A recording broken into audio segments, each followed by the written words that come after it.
Roger Koenig grew up in Brainerd on Chicago's South Side. It was the first stop at ground level on the Rock Islands Suburban Branch after leaving the main line at Gresham Junction. He often rode into the city on its trains. Roger worked for 2 summers as an office boy for the railroad and built his first home in Oak Forest on the main line to Joliet. His summer home was near the Peoria Branch. No wonder the Rock Island became his favorite railroad.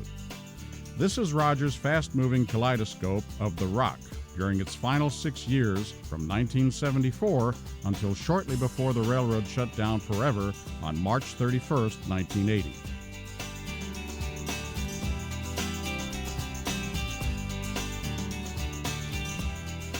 It's the fall of 1974, and the Rock Island appears to the fans as if its large red and yellow locomotives will roll on forever. We are at the 167th Street curve at Oak Forest, Illinois, as the westbound Quad Cities rolls past.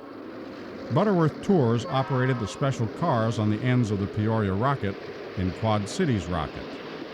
The Big Bend Dome car ran primarily on the Quad Cities train. Little did anybody know the end of the railroad was less than 6 years away. Not far behind it is the westbound Peorian, also behind a single E8A.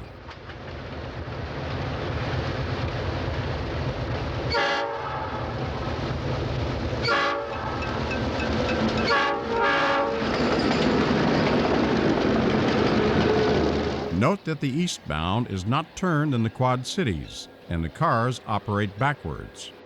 It's a rainy afternoon on October 26, 1974, as the Quad Cities slips through the station at Oak Forest on the line from LaSalle Street Station to Joliet. A couple waiting for a Chicago-bound suburban train thought for a moment it was their train. The weather is getting worse. Will the rain turn to snow? An eastbound freight comes rolling out of the fog with an Alco C415 center cab switcher cut in behind the road power. The Rock was one of the few railroads to purchase C415s.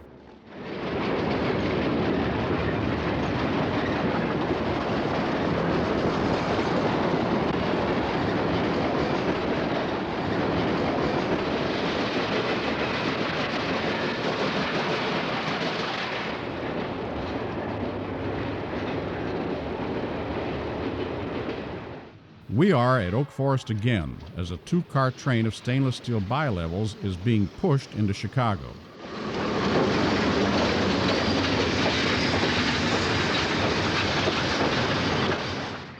Its station stop complete, FP7A pushes the train on toward the Windy City.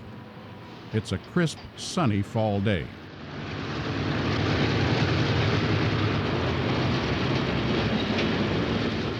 The commuter train is only a short distance beyond the station when it has a meet with a fast-moving westbound freight.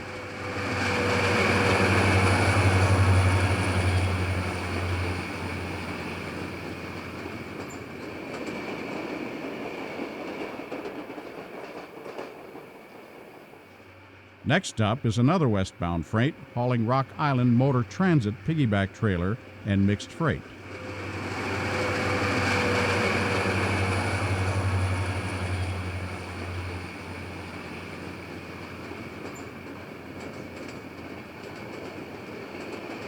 A typical Rock Island bay window caboose brings up the markers.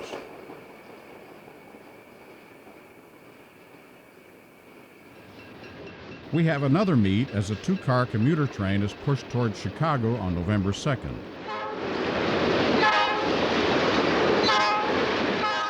The train vanishes around 171st Street curve at Oak Forest.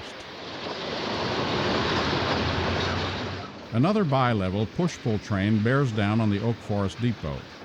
Providing the power is number 630, the oldest operating E6 still running in the country, still looking good in its special Golden Rocket excursion paint from September 1972, 2 years earlier.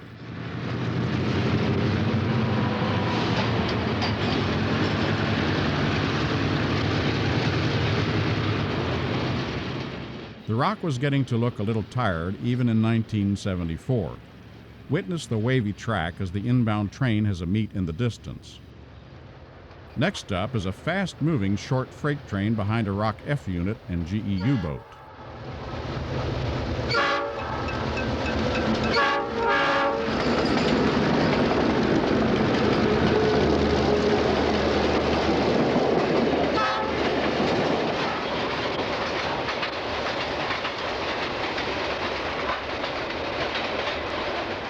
The Illinois Central Electric was the electric suburban train operation of then Illinois Central Gulf. A train of the new Highliner multiple unit cars pulls out of the terminal at Blue Island on November 29, 1974. The Blue Island branch of the IC Electric was only a few yards from the Rock Island main line across the street.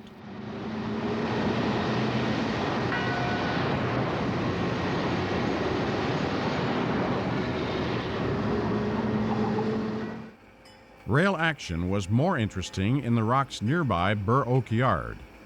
New SP units numbers 3199 and 3198 are being switched into a freight train to be delivered new to the SP.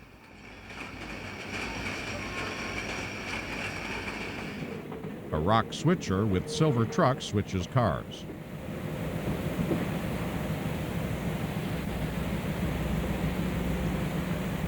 A vintage Rock Island outside braced wood caboose is coupled to a bay window steel caboose as the switcher rolls through Burr Oak Yard.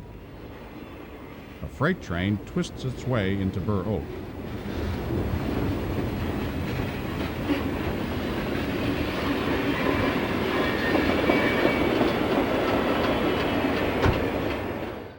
A Baltimore and Ohio caboose hop rolls into the Blue Island station and stops at the platform.